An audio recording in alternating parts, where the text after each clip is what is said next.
दिलचस्प इस बात से खुश हैं कि बगैर कोई चुनाव लड़े वे इस देश के भाग्य विधाता बन गए। सरकार ने तो घुटने टेक ही दिए, विपक्ष भी कोशिश नहीं कर रहा है।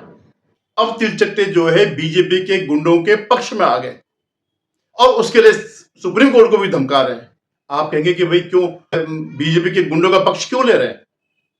आपको याद होगा कि जब ये जंतर मंतर में पथराव हो रहा था, हिंसा हो रही थी इनकी तरफ से, प्रोटेस्टर्स की तरफ से, ये आंदोलनकारी कथित छात्रों की तरफ से, तो तब जब इन्होंने इनसे किसी ने पूछा कि भाई ये क्या हो रहा तुम्हारे आंदोलन में, तो उसने कहा कि भाई ये बीजेपी के गुंडे हैं, ये जो पथराव कर रहे हैं, ये जो कुछ भी यहाँ पे हिंसा कर रहे हैं, इसमें हमारा कोई हाथ नहीं है और बीजेपी ने अपने गुंडे घुसाए हुए हैं।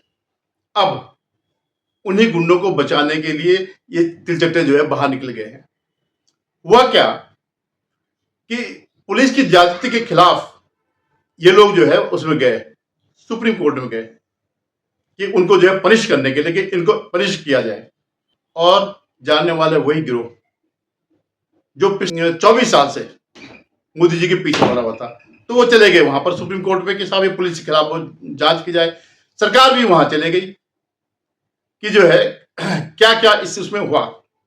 और अब तो सरकारें, आजकल तो डिजिटल का जमाना है। डिजिटल का मतलब सिर्फ ये नहीं कि रील बना लो, और इसका मतलब ये नहीं है। इसका मतलब ये भी है कि जितना आप आगे बढ़ रहे हैं उससे ज्यादा पुलिस बढ़ रही है। पुलिस का एक बहुत बड़ा महकमा है। तो उन्होंने भी जो है सारे सबूत पेश कर दिए कि साहब ये कोई इनोसेंट नहीं है, इन्होंने हिंसा की है।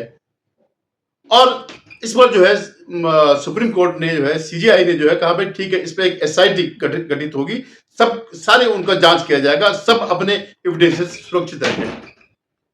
अब क्या हुआ कि उन्होंने जो बातें आगे कही वो इनके लिए धक्के के समान था। सुप्रीम कोर्ट ने कहा कि वे नाबालिग बच्चे उनको तुरंत छोड़ दिया जाए जो इसमें थे और शांतिपूर्ण प्रदर्शन कर रहे थे, और जो जिनके खिलाफ कोई एफआईआर नहीं है और इसमें इन्होंने कुछ किया तो उनको छोड़ दें और इन्वेस्टिगेशन जारी रखें।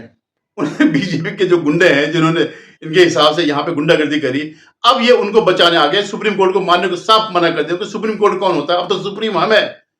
हम सुप्रीम कोर्ट भी हम है, सुप्रीम सरकार भी हम है, सुप्रीम जनता भी हम ही है। तो अब सुप्रीम कोर्ट के खिलाफ बयान दे रहे हैं। के खिलाफ ये जांच चल रही है। जो जिन्होंने यहाँ पर उपद्रव मचाया उनमें से 2800 कुछ तो ऐसे हैं जिनके खिलाफ, जो कि कई मामलों में अभियुक्त है।